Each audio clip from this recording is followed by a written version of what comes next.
Jesús histórico, parte 7. Tema histórico de hoy: la relación que tenía Jesús con los pecadores, el pecado. Santo Niño de Atocha, Con nosotros.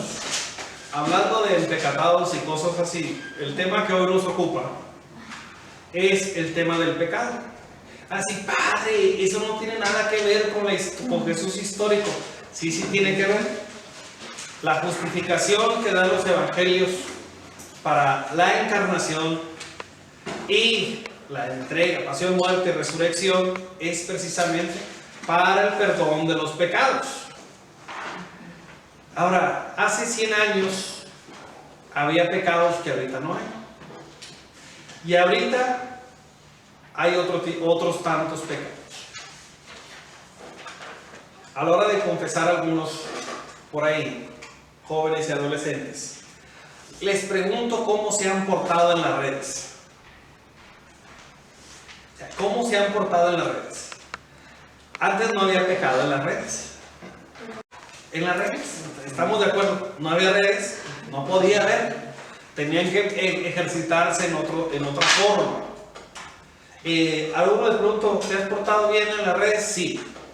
Y luego les pregunto, ¿y qué entiendes por portarte bien en las redes sociales? ¿Qué entiendes por portarte bien? O sea, dices que sí te portaste bien, pero ¿qué incluye portarse bien?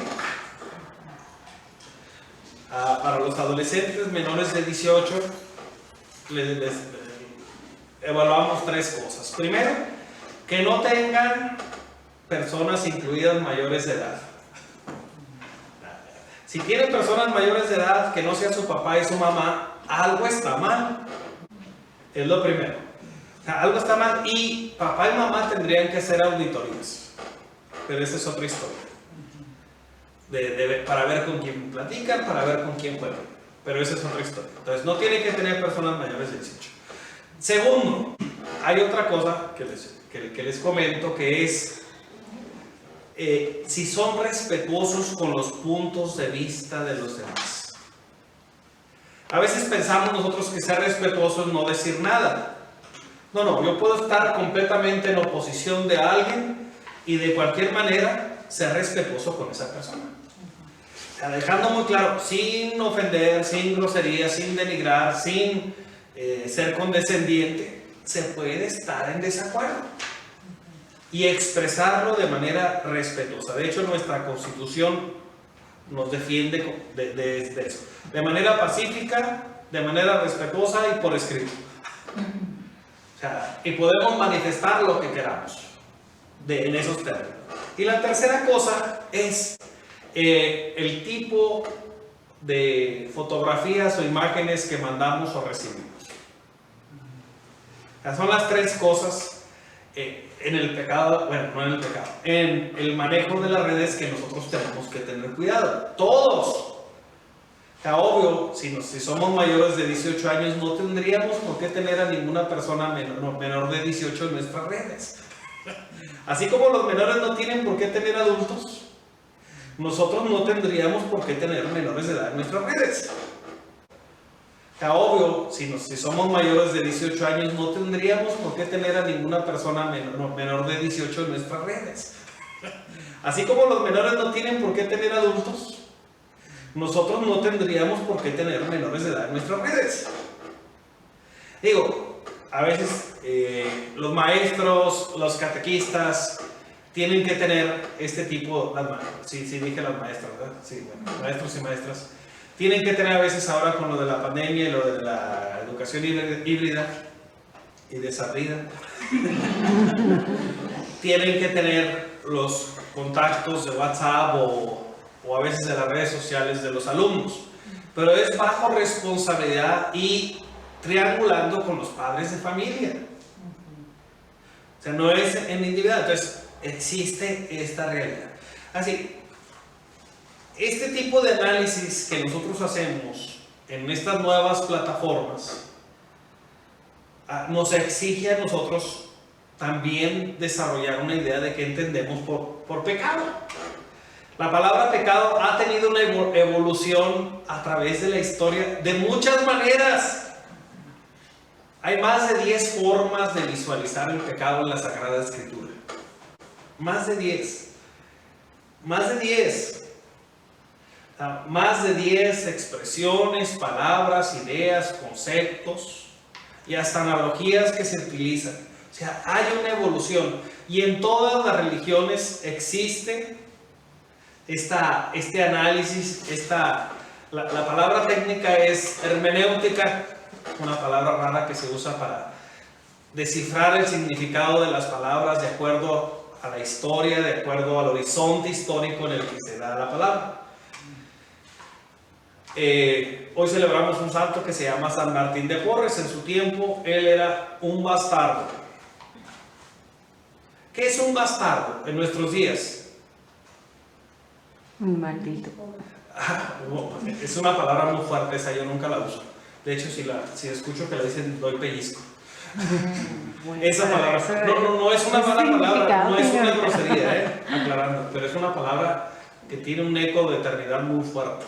Entonces por eso no la uso. Pero sí, la usan igual como sinónimo. O sea, para decirle a alguien que es pedante, que es un desgraciado, que muchas cosas más.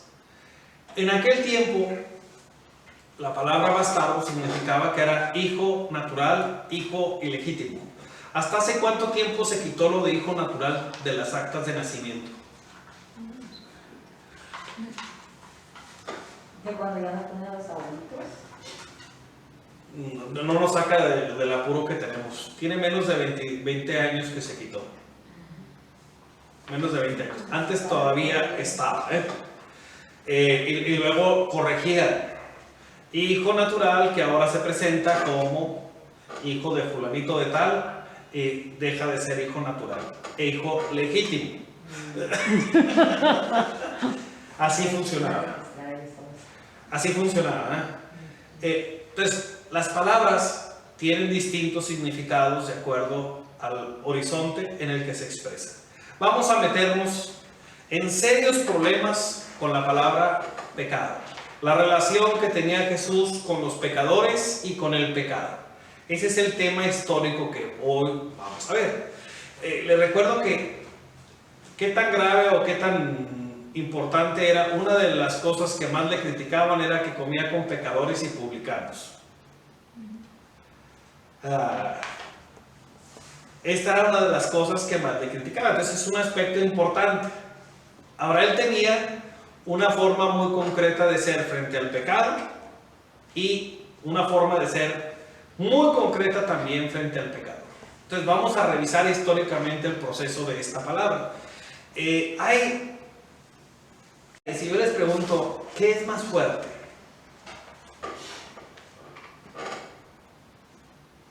¿El pecado o la gracia? Lo dijeron así, la gracia.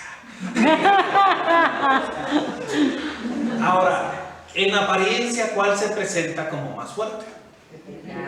Siempre. O sea, desproporcionadamente se presenta como algo más grande, más fuerte, inevitable, ineludible, y pudiéramos usar más palabras deterministas. Pero la realidad es que se presenta de esa manera grotesca, exagerada, precisamente por su carencia. Cuando una persona es débil o frágil de consistencia, de carácter, se le nota. Es gritona, es exagerada, es escandalosa, pone la cara y tuerce la boca, cosas así. Las personas fuertes no hacen eso. Voy a poner un ejemplo curioso. Si han visto a los perros grandes, pues ya ves un pastor alemán, un doberman, un rottweiler, cualquiera de estos perros que son perrotes de 60 kilos. Salen los chihuahuas y a veces se les cuelgan. Y el otro perro no reacciona, no los ve.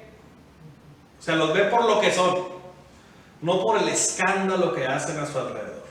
Entonces, así pasa también en la realidad del pecado. Se presenta como algo desproporcionado, como algo que vemos, tenemos que verlo con muchos lentes para verlo grande o invencible. Por el contrario, es muy sencillo vencerlo. El pecado se presenta también, además de esta forma, como lo opuesto a lo que se presenta en la persona de Dios. En Dios vemos la unidad en la diversidad. Una persona un Dios en tres personas distintas.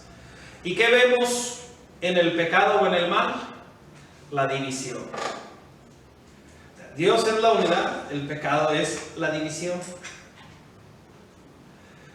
Todas estas realidades nos hablan de una lucha, un combate que hay que superar. Pero bueno, esta es la visión, la primera visión que nosotros recibimos en el libro del Génesis y en el Pentateuco. Esta visión de un combate, de una lucha, de Dios como aquel que es fuerte, el mal como aquel que es la debilidad, la fragilidad y la exageración, la desproporción. Dios o el bien, la unidad, el mal, la división. Vamos a pasar a los profetas. Los profetas también tienen distintas formas de ver el mal, de ver el pecado concretamente. Uno de los grandes aportes del Antiguo Testamento, del libro del Pentateuco, es que ya no se ve el mal nada más como una operación mental o como el resultado de una acción. O sea, no es así, sí, matar a una persona es malo, todos vamos a decir que sí, es automáticamente. Si yo voy a lo que marca la autopista que debo de ir, y voy descansado y voy atento y se me atraviesa un mentecato, ¿es pecado o no es pecado? No. Digo, si yo digo me lo llevo para evitarle al mundo una tragedia más, eso es premeditación, alevosía y ventaja, ¿no? Pero si voy a lo que tengo que ir, de la manera que tengo que ir, y alguien se atraviesa, eso ni siquiera llega a pecado venir. O sea, vemos, no es nada más el resultado de la acción o los efectos que se producen. No es nada más una operación mental, sino que implica, ahora sí, una dimensión personal. Un ejercicio de la libertad, de la voluntad y de la conciencia. Llámese alma. Unos le llaman conciencia, otros le llaman alma, llámenle como quieran. Cristianamente decimos el alma, que es el lugar de la inteligencia. Así, ¿dónde está el lugar de la inteligencia? En toda la persona. Porque algunos van a decir, la cabeza, no es cierto. Por ahí hay algunos que dicen que el ser humano es una inteligencia sintiente, inteligencia que siente, o sea, y un sentido que razona. Los mecanismos, y eso es otro rollo, ¿no? Bueno, por ahí si alguien quiere estudiarlo, se llama Javier Zubiri, escribe en español y les garantizo que si lo leen no le van a entender nada. Así, padre, ¿usted le entendió? Tampoco. Pero él dice eso de todas maneras y sí. Pero bueno, esa es otra historia. El Antiguo Testamento hace del discernimiento del pecado, del mal, una acción personal. O sea, no es que personalice el mal, no. El mal, el pecado, tiene que entrar en la esfera de todo lo que nos hace ser humanos. O sea, de todo lo más importante. Muy bien, empezamos con los profetas. El pecado es ingratitud. Para el profeta Isaías, el orgullo. Esto todo es un rollo, son muchos. Para el profeta Jeremías, la falsedad. Y ahora no voy a mencionar a otro. Y para el profeta Ezequiel, la rebelión. Podemos ver que todos los profetas van moldeando de acuerdo a su mensaje, de acuerdo a la realidad que está viviendo, Si pensáramos en el profeta, después lo ven en la grabación, no se preocupen. ¿Cómo pensaría el profeta Elías que era el pecado? Para él, ¿qué era el pecado? El profeta Elías, el profeta de fuego que se peleó con todos los sacerdotes de Baal. Ya cuando se pelea con ellos tenemos que hablar que la reina Jezabel, que los perros laman su sangre del piso. Así, ay padre, eso lo dijo el profeta, no yo. Yo me lavo las manos. Pero ella mandó matar a todos los sacerdotes, todos los profetas, perdón, de Yahvé, a todos los sacerdotes, de seguidores, ahora sí, de la ley de los profetas. Nada más quedó Elías. Pero bueno, para él, ¿qué sería el pecado? Es una palabra muy divertida. La infidelidad. La infidelidad. Ser pecado, o sea, el pecado es infiel. ¿Infiel a qué o a quién? A Dios, pero no a Dios en genérico, sino a la relación, a la intimidad, a la cercanía, a dejarse acompañar por Dios. Ahora sí, esta es la evolución que va teniendo el concepto, la idea del pecado. Por último, no es por último, no se emocione. El siguiente, Jesús, ¿qué significaba pecado? Castigo.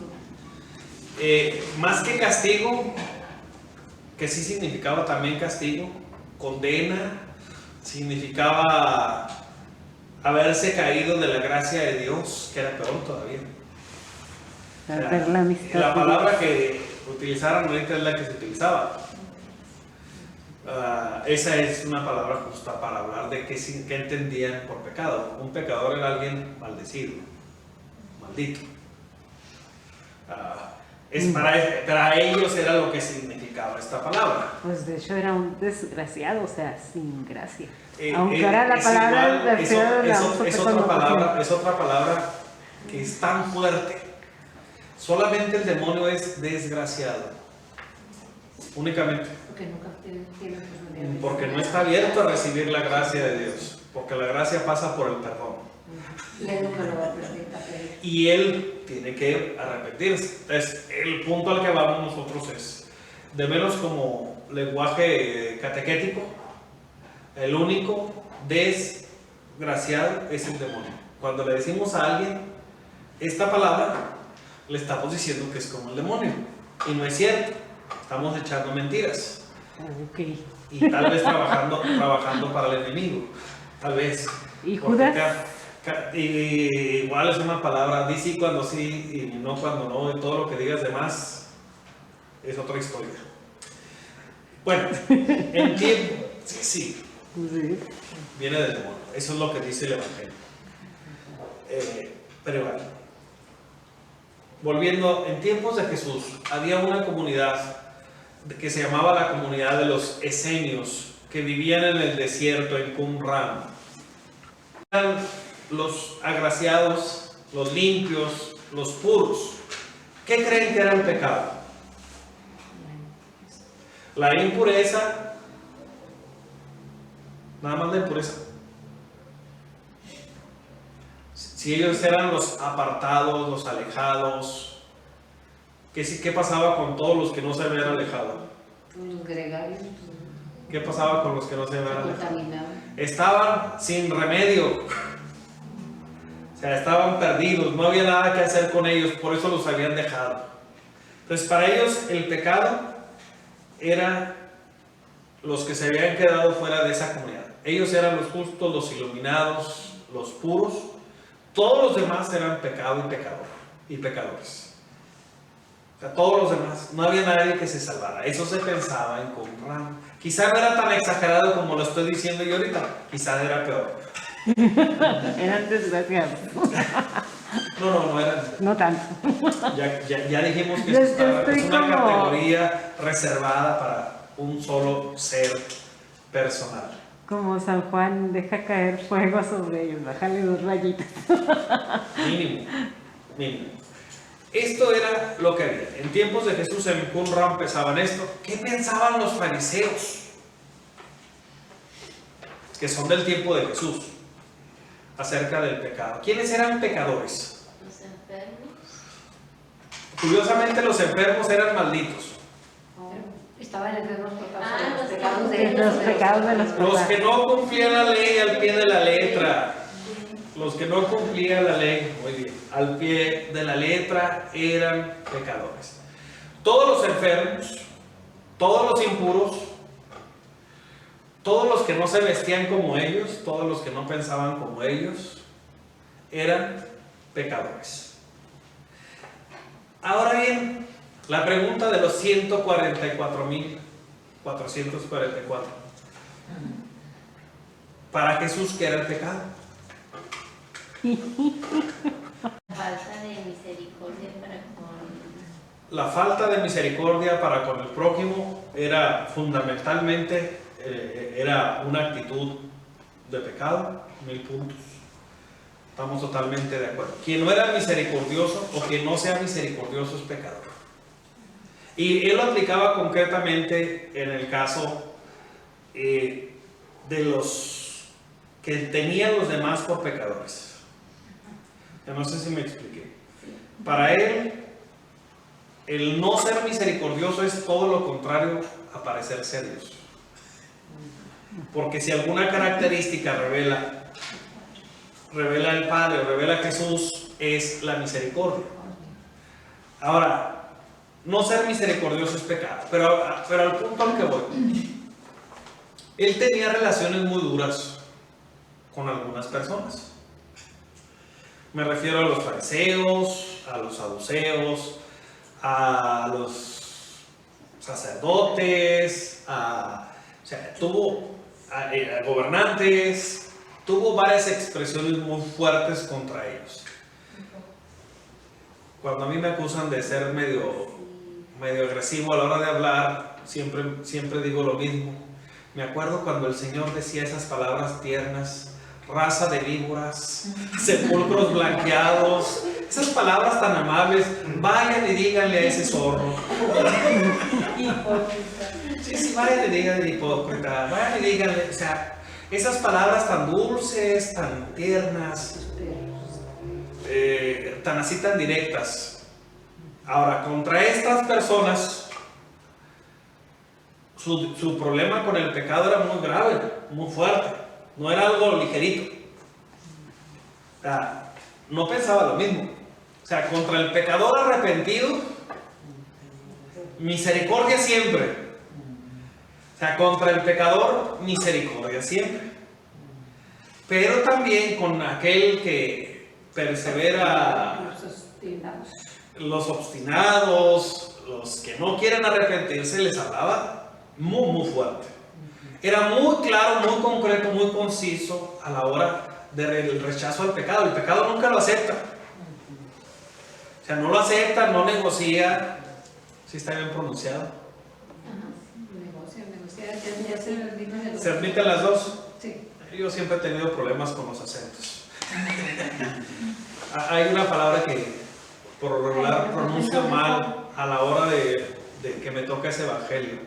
Cuando habla de, y en la esquina estaba un mendigo.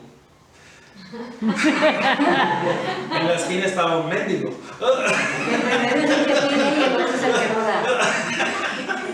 Y yo decía, la diferencia está en el acento, ¿verdad? El punto. Negocia. No estoy bien acentuada. Okay. El punto. En cuanto al pecado, todo acto que separa, que discrimina, que lastima al pecador, él lo rechaza. Él, ya dijimos, una de las cosas que más hacía era convivir con estas personas. Y lo sigue haciendo, miremos ahorita aquí reunidos. Sigue haciendo ese esfuerzo. Entonces, Pero punto. En el caso de los pecadores, siempre con misericordia. Si son pecadores arrepentidos, más allá de la misericordia les muestra una ternura entrañable. Y usa esa palabra, una ternura entrañable. ¿Qué significa esto? Prácticamente como una buena mamá cuida a su bebé. Prácticamente así, con lujo de esmero. Contra el pecado muy claro, muy concreto y sin negociar. Sin, ahora sí, hacer ofertas, sin hacer rebajas, sin hacer nada, ni en abonos, ni de ninguna manera le gusta. Entonces es muy claro esto. Ahora bien, ¿qué es el pecado para Jesús? Ándale, pues eso es lo que ustedes están Era la escuchando. pregunta desde el principio. Pues sí, déjale vuelvo a poner. Con hipérbole. Es el hook, tiene que tener un enganche. Ya El está punto. El pecado, ¿por qué lo rechaza siempre el Señor? Porque es una esclavitud. Es una esclavitud. O sea, es como esos comercios como Coppel, FAMSA, Banco Azteca, Electra. Va a decir, ay padre, todos los dueños de estas cosas van a decir, ay padre, ¿qué está diciendo? Son muy católicos, y tienen sendas fundaciones y beneficencia tanto dentro como fuera de la iglesia. Pero su manera de descontar a las personas que menos tienen es nivel Dios, ni otro nivel. Es una esclavitud. ¿Por qué? Porque a la hora que programan, plantean recuperar lo que ellos están vendiendo, se vuelve una cadena para las personas que han ido a esas tiendas. Por lo regular, cualquier descontrol, cualquier disminución en el ingreso, cualquier situación en la familia, implica que te vuelves alguien que les vas a estar pagando nada más intereses, y todavía te van a mandar gente a perseguirte. Temores y asociados. Van a decir, ay padre, ¿por qué dice, está haciéndole promoción? Ay, de los de Banamex y de los de Electra son el mismo cobrador, son ellos. O eran. Así, padre, ¿lo persiguieron a usted? No, gracias a Dios a mí no. A mí nunca me quisieron dar crédito. Ay, nunca lo he pedido. No, yo sí lo pedí, pero me lo negaron. Así, no estoy herido porque no me lo hayan dado. Y a mí me lo ofrecen y me lo ofrecen. Digo, así no, pasa gracias. siempre en la vida. El Señor sabe por dónde nos tienta cada uno de nosotros y no permite que seamos tentados por encima de nuestras fuerzas. A mí nunca me quisieron dar crédito. No era sujeto de crédito. Así tal cual. Muy bien. Estamos con el pecado es una esclavitud. Para Jesús, ¿qué era el pecado? Eso es el pecado. Una esclavitud.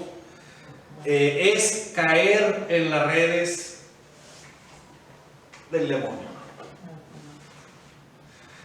Y son redes de mentira, ya dijimos.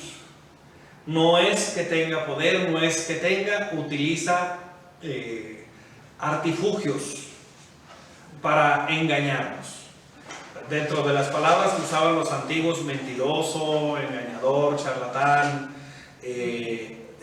teatrero, histriónico, todas estas cosas. Ahorita los psicólogos han utilizado palabras más divertidas: la compunción, la conmiseración, el destruir el autoestima de la persona, el hacerle creer que no tiene solución ni remedio ni nada que se le parezca. Bueno, todas estas cosas y más. Ya dijimos qué es el pecado para Jesús. Ahora, ¿cuál es el peor de todos los pecados para Jesús? El desamor. Aquí dice en internet. No. ¿No es el que dice que el que blasfema contra el Espíritu Santo? Ese es el pecado que no tiene perdón y no está muy claro. No hay una especificidad para decir, este es el pecado contra el Espíritu Santo. ¿Cuál es el peor pecado? Ahorita que lo digan nos vamos a rasurar nosotros. Vamos a sentir una gotita así de, una alcancía así como esta, con una gotita de sangre así hasta acá abajo. Curiosamente, la hipocresía, y sobre todo la hipocresía religiosa, usar el nombre de Dios para hacer lo contrario de lo que Dios quiere. El aparentar ser persona de religión sin practicar la misericordia. Ese es el peor pecado. O sea, tú tan bueno que eres, ¿y qué haces? No hago nada. Entonces no eres tan bueno.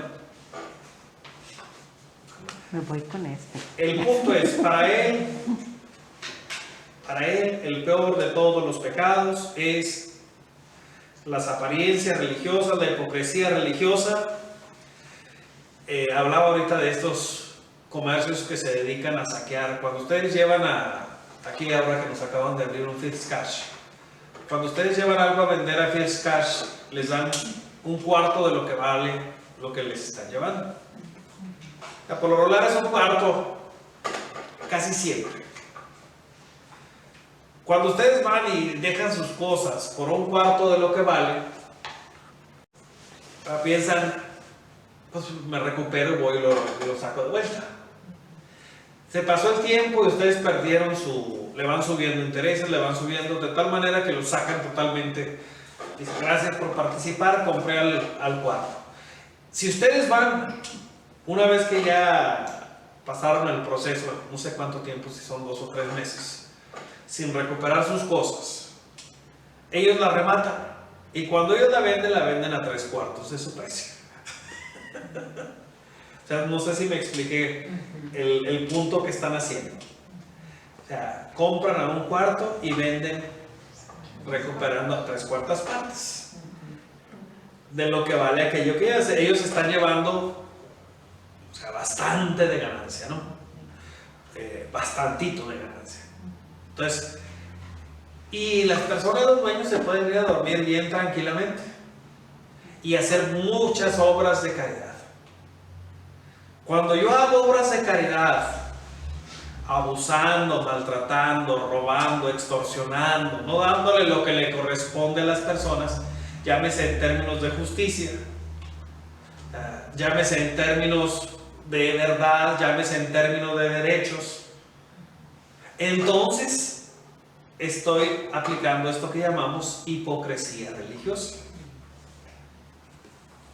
Ahí es donde se aplica esto de la hipocresía. Y pasa en todo, puede pasar en cualquier religión. No nos vamos a meter a hablar de las demás, podemos hablar de nosotros, así de que no tenemos problema con eso. Estoy checando el horario porque nos faltan algunas cosas divertidas.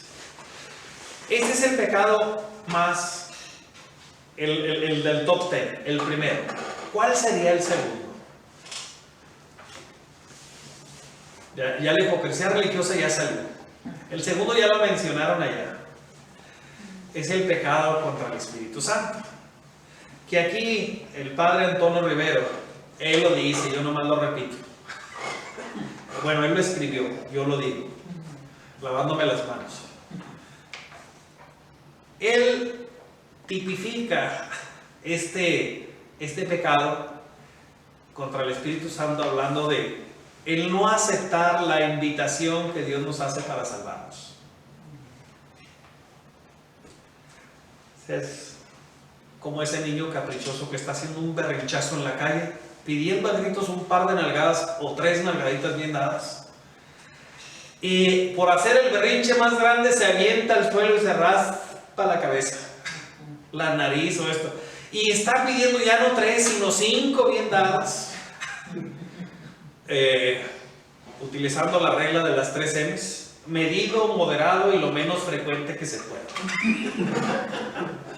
Pero hay ocasiones en que son bien meritorias, justas y necesarias. Bueno, cuando nosotros rechazamos la invitación que Dios nos hace, estamos siendo como ese niño berrinchudo que no solo no atiende el llamado para nuestra seguridad o nuestra salud o nuestro bien, sino que además se pone todavía en peor riesgo. al rechazar la invitación, porque usualmente le vamos sacando tanto la vuelta a Dios que no vemos el piso, y ahí perdemos, como dicen los jóvenes, perdemos piso, perdemos realidad, perdemos la dirección. Yo sé que los caballeros seguramente, Don Luis estoy seguro, Don Mauricio también. ¿Usted maneja estándar? No. Con ello estaba seguro. Con usted le tuve que preguntar. ¿Del público femenino alguien maneja estándar? No. Híjole. Estaba aprendiendo a manejar estándar. Traía un picucho, una fiera de esas como del 72, 73. Buenísimo, buenísimo el picado. Pero yo andaba aprendiendo. Y pues total, ya me solté, era el que me prestaban, y ahí voy. Estaba en Tijuana, por allá por el lado del Cerro Colorado de atrás, ¿no? Y ahí andaba. Subida empinada.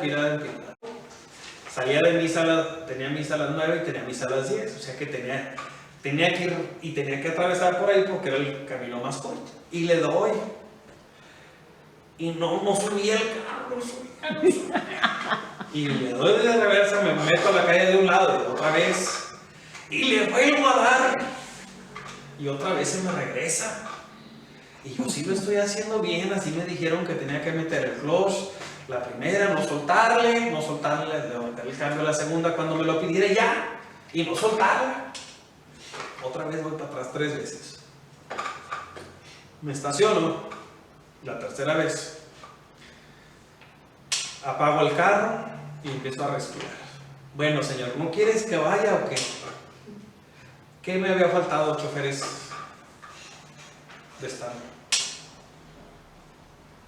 Quitar el freno de mano. ¡Quitar el freno de mano! 1000 puntos. No era el problema del acelerador, no era el problema del clutch, no era ninguno de esos problemas. Lo que yo no sé es cómo avanzó el carro. En la subida ya no me dejó, pero en los planitos sí me dejaba avanzar. Entonces, pero igual sí se me olvidó quitar el freno. 1000 puntos. Entonces, cuando nosotros rechazamos la invitación que Dios nos hace, es como eso que me pasó a mí con el freno de mano.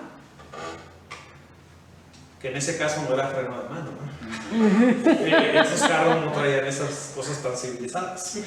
Y tenía que pisarlo uno suavecito para que brincara, para que lo botara. Pero, obviamente, para mí ya los dos, el tener que manejar con el clutch y los otros 2 pedales ya era demasiado. Entonces, cuando nosotros rechazamos la invitación de Dios, es como si lleváramos el freno de mano en una subida, en un carro estándar, y quisiéramos subir. O sea, no se va a poder. No se va a poder. Dentro de los demás pecados que el Señor tiene en la lista del top 10, están en tercer lugar, el escándalo a los pequeños. Primero es la hipocresía religiosa. Segundo, el rechazo a la invitación a salvarnos, que es el de la acción del Espíritu Santo. Y tercero, el escándalo a los pequeños. ¡Ay de ustedes! Usa palabras también bien delicadas, suaves y tiernas. Más les valdría que les amarraran una piedra de molino, que son como unos 2000 kilos. Así exagerado. Con 50 kilos es suficiente para hundir a un cristiano con 20. O sea, 2000 o 3000 kilos está diciendo qué tan grave es la situación.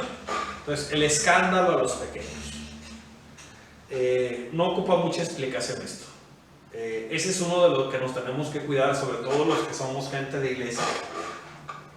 Porque luego nos ven y lo que nosotros hacemos o nuestras actitudes lastima el doble o el triple.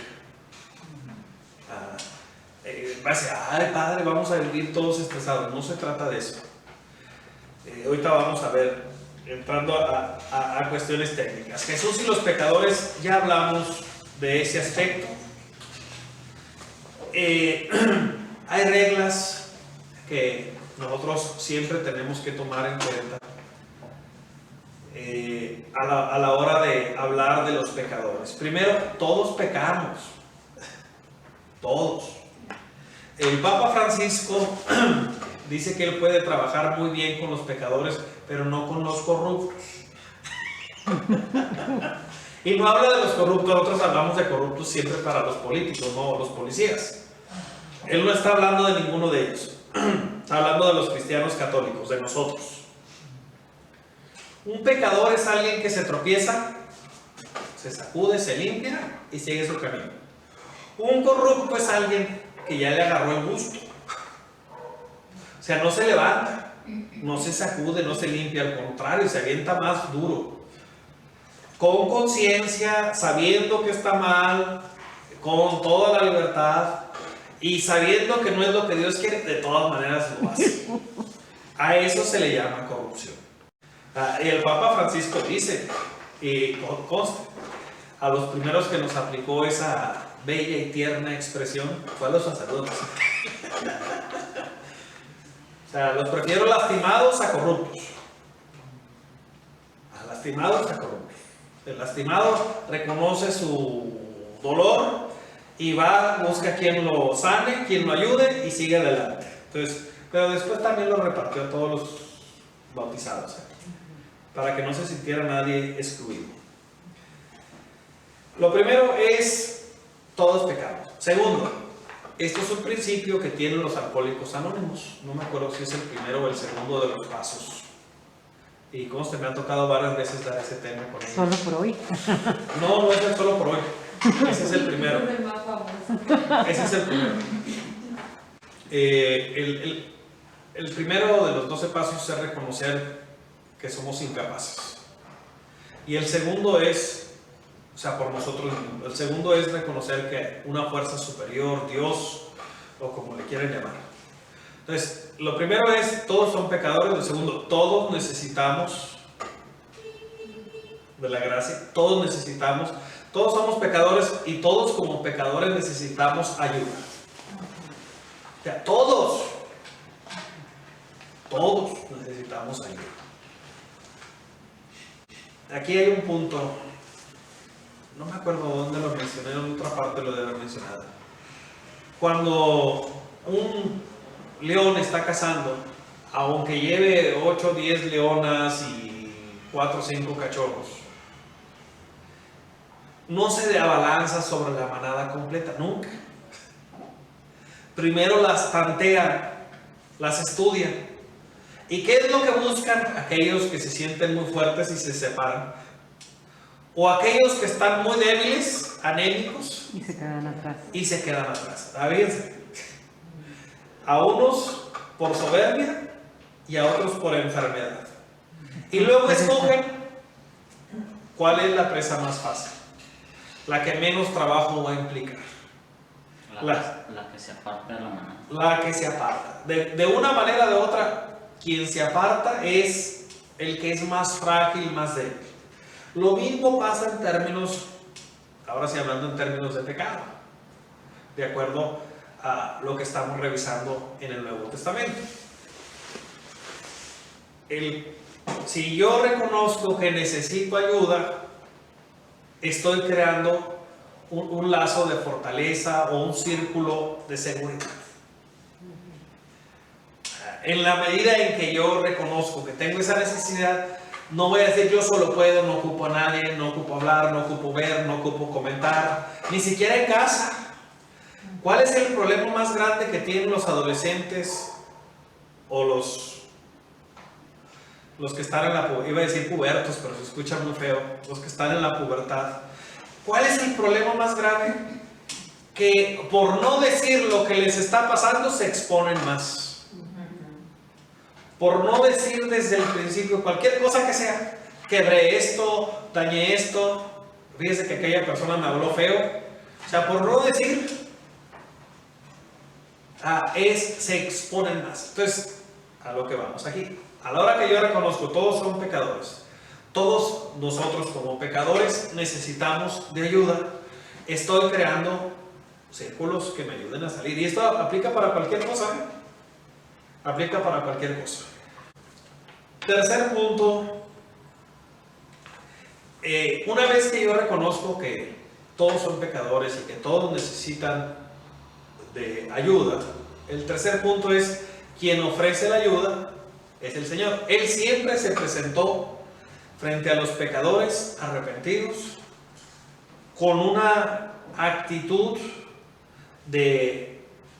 aparte de la misericordia que es global, con una actitud de inclusión, integración y restauración de las personas. Inclusión, ahora sí, integrar, primero incluir, después integrar y después, ahora sí, no me acuerdo qué fue lo otro que dije, pero luego lo veré. Incluir, integrar y sanar a las personas. Usé otra palabra pero ya se me olvidó. Pero bueno, el punto es, siempre está con esta actitud, con esta actitud. El pecador arrepentido encuentra siempre y sabe que va a encontrar siempre esta seguridad, esta confianza, este respeto, esta valoración sin prejuicios. Si está arrepentido, no importa cuál sea el pecado.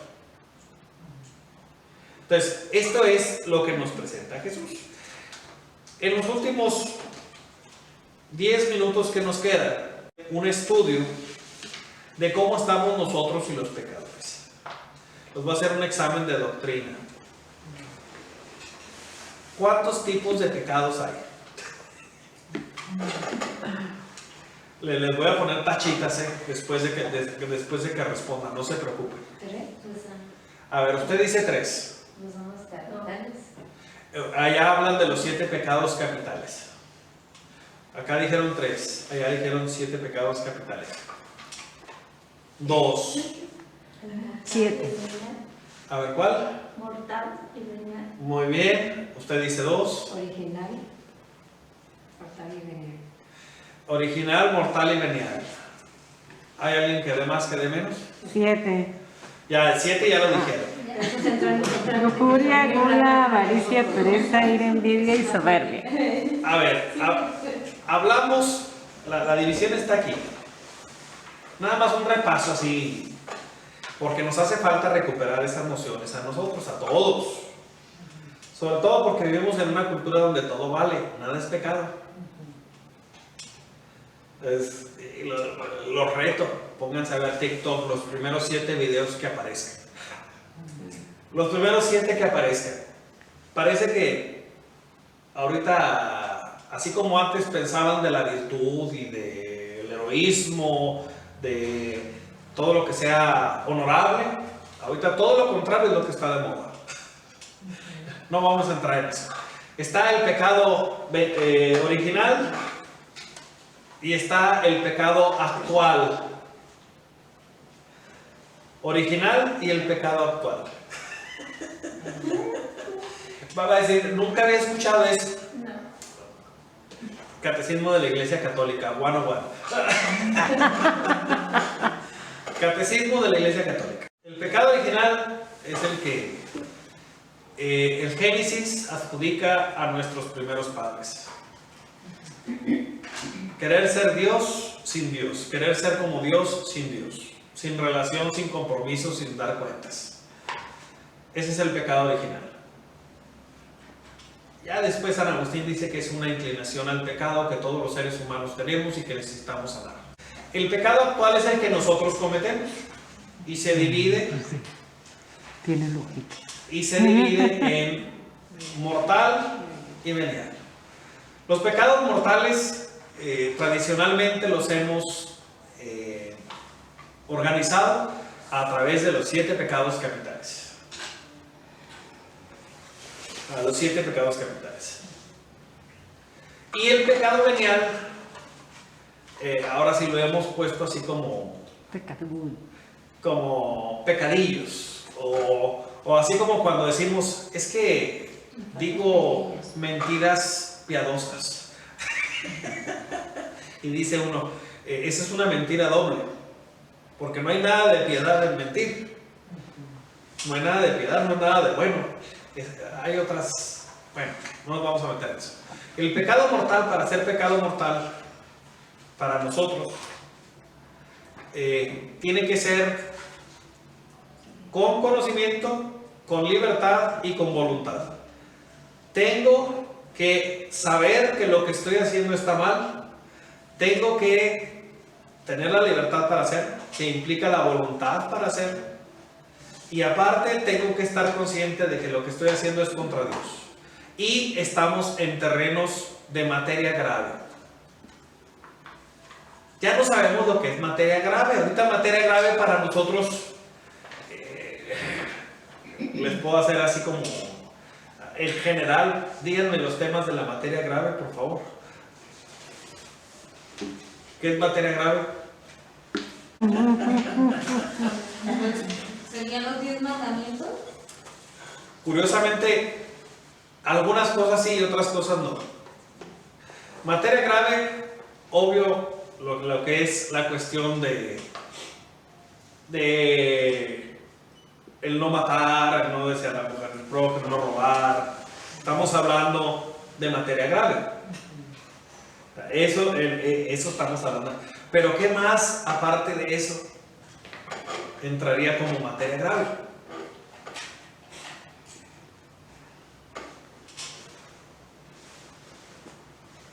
El dolo. ¿Dónde? El dolo. El deseo de hacer. Vamos con lo que dice aquí tal cual, para no meternos en problemas. Negar la existencia de Dios. Ahorita está de moda, por cierto.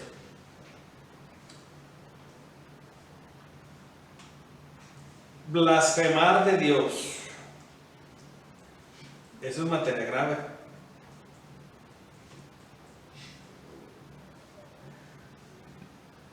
Esto se les va a hacer así como un nudo en la garganta. Faltar a misa los domingos sin ninguna causa. Dice, ay padre, se lo está inventando. No, ahí están las hojas, las copias, si quieren verlas. Si después quieren repasar el catecismo de la Iglesia Católica, por ahí tengo uno, les voy a traer para que lo repasen. Son compendios, así que vienen en resumen.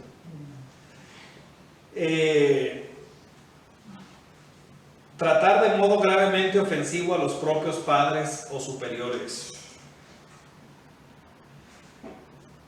Obvio, ya dijimos matar a una persona, herirla gravemente, procurar el aborto, impedir la concepción con medios o métodos artificiales, robar objetos de valor, calumniar, cumplir graves omisiones, emborracharse, drogarse en forma grave, callar en confesión algún pecado que tengamos y causar escándalo al prójimo con nuestras acciones. Eso, en resumen, es lo que se conoce como materia grave. Ahora bien, ¿cuál sería la materia leve? Esa está más difícil todavía. El efecto del pecado mortal es que rompe nuestra comunión de vida con Dios. Rompe, es algo grave. Se rompe nuestra relación. Así, ay, pero yo sigo creyendo en Dios. Es como, ahora sí, el hijo que se mete a robarle al papá y a la mamá lo que tienen para poderse drogar. Lo siguen queriendo a su papá y a su mamá, pero los van a mandar al hoyo. Entre la preocupación y el coraje. Entonces, es un cariño que no tiene una realidad o un fondo real. Yo puedo decir, como esos que quieren mucho a los animalitos y tienen perritos o gatitos, pero no les dan de comer. Diciendo, estás haciendo algo malo, algo grave. Si lo tienes, tienes que atenderlo. Entonces, pero bueno, esa es otra historia. Materia leve. Son cosas que hacemos sin pleno conocimiento y consentimiento. O sea, no sabemos. Hay personas que me dicen a mí, se vienen a confesar, es que estaba cuidando a mi esposo enfermo o a mi esposa enferma y no pude venir. Eso no es pecado. Pero si tú estabas con la duda y te acercaste a comulgar, eso sí es pecado. A ver, ¿sí me expliqué? O sea, si yo tengo duda o mi conciencia no está tranquila, estamos hablando de una situación que puede o no puede ser pecado, pero hay consecuencias. Pero hay consecuencias. Si yo me acerco hacia los sacramentos, entonces estoy cometiendo un sacrilegio. Fíjense nada más la diferencia. Si yo soy consciente de que no es un pecado y me acerco a comulgar con santa paz y mi conciencia no me reclama nada, entonces no es un pecado. O sea, no hay consentimiento y no hay conocimiento. Ahora igual, en otra situación, por ejemplo, una misa de precepto. Se me olvidó que era misa de precepto y no fui. Es un pecado venial.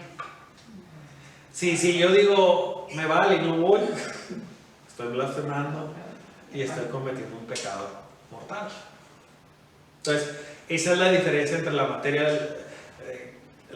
leve, ¿no? La duda, si yo tengo duda, tengo que acercarme, o ya sea investigar, o ya sea ir a fastidiar al señor cura o al vicario y preguntarle. Cualquiera de las dos opciones. Se puede investigar o se puede preguntar. No le hace que lo regañe después. Y ya vimos los pecados capitales. Esto es el pecado de nosotros. ¿Cuál debe ser nuestra actitud? Y con eso termino. Y ya me pasé con 2 minutos. ¿Cuál debe ser nuestra actitud? La misma que la de Jesús. Contra el pecador, nada. Contra el pecador o hacia el pecador, misericordia siempre. Misericordia. Frente al pecado, siempre en batalla, siempre en lucha. Sin negociar, sin hacer rebajas y sin conceder nada.